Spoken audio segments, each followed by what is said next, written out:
At JPMorgan Chase right now, up some 5%, taking part in this rally. And today we got JPMorgan's chief Jamie Dimon out with his annual letter to shareholders. And first of all, good to see Jamie Dimon back. He had his own health scare unrelated to the coronavirus, but he was sidelined by a heart issue. And so he's back. Miles, he has his letter. It's always a good read.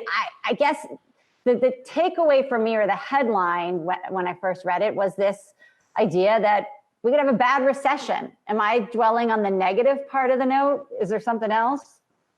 No, I mean, I think that's kind of the message. And you know, if you look at where Dimon goes, and he often goes into public policy as he has the last couple of years, obviously the public policy issue of the day is what he writes about here, which is the other side of this. And, you know, is this whole section on how we get back to work.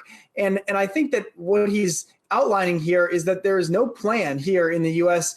on the other side of this. And so I think it's constructive to have these conversations about, not constructive, it's necessary, right? We have no idea what we're going to do when the curve not only flattens, but actually starts declining, and we get fewer cases and deaths start dropping. And it's clear that social distancing, it's clear right now that social distancing works, but in 6 weeks, when we can start to appreciate the full measure of those actions, what next? So, you know, Dimon is outlining what some other countries, you know, UK and Germany specifically, have mentioned as, you know, the antibody tests and kind of regular testing of everybody who was in contact with someone, or just people who are, you know, moving outside their home for the first time in quite a while. But I think that his conversation about how to get back to work safely, and then what, you know, government policy, what government structures look like on the other side of this, sort of highlights how little capacity there is for managing, I think, where we want to be in June and July. And so that's why he kind of starts the first part of it saying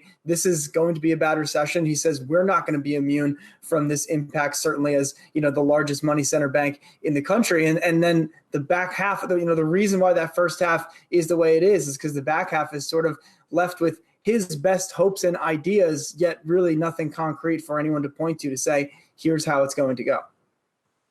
It's still amazing to me how quickly we've gone from just talking about whether or not we were going to have a recession to now having the top banker in the country saying it's a bad recession, just as a matter of fact. It shows sort of how quickly this has all come about. Hey investors, Zach Guzman here. Are you interested in learning more about the markets and getting the latest financial news? Well, then click right here to subscribe to our Yahoo Finance YouTube channel.